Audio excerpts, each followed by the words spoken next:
Hey guys, Rob here with McDojoLife, and today's story is about a man who was arrested for calling out a pedophile, which is usually the thing you're supposed to do. Let's check out the story.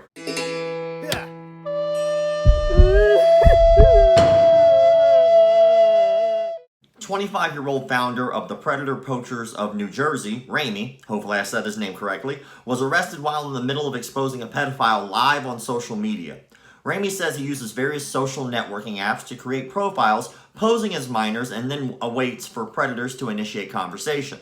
He says the work is exhausting and predators are extremely needy, which makes him have to take quite a bit of time away from it. He is also very careful not to break any laws when exposing sexual predators. One day while Ramey had set up a meeting between him and another gentleman, an unknown man, we will call John, showed up to a pharmacy parking lot to have sex with who he believed would be a 13-year-old girl. He was instead met by Ramey. He was asked politely to get out of his car by Ramey and that he was not a police officer, but he wanted to ask him a few questions. John exited the car and followed Ramey to the sidewalk where they chatted and was told that if he answered the questions honestly, then the police would not be called. The guy agreed and admitted to Ramey that he was there to have sex with a 13-year-old girl.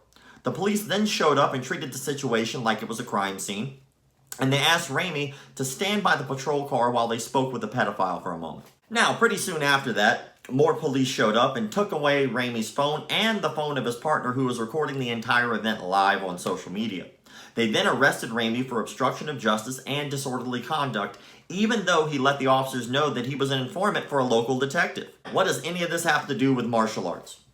Well, during a recent interview while on the Bunker Fly podcast, Ramey said that he got started in mixed martial arts when he was just 16 years old. He said one of his instructors was very respected and knew MMA very well. Ramey found out, however, that the teacher was sexually abusing kids in his class, and from then on he knew he had to do something. He says martial arts training keeps him physically safe, but he's on a mission. He says that he attempts to rehab the sexual predators by taking them to sexaholics meetings and therapy sessions as needed. Now, I talk about this quite often if you've been following the channel for a while. There is a lot of pedophilia in the martial arts. Over 450 cases between 1983 and 2018, and that's just what was recorded. And most of the time, they were multiple children that were taken advantage of. I would definitely say check out the links that I'm going to add in the description.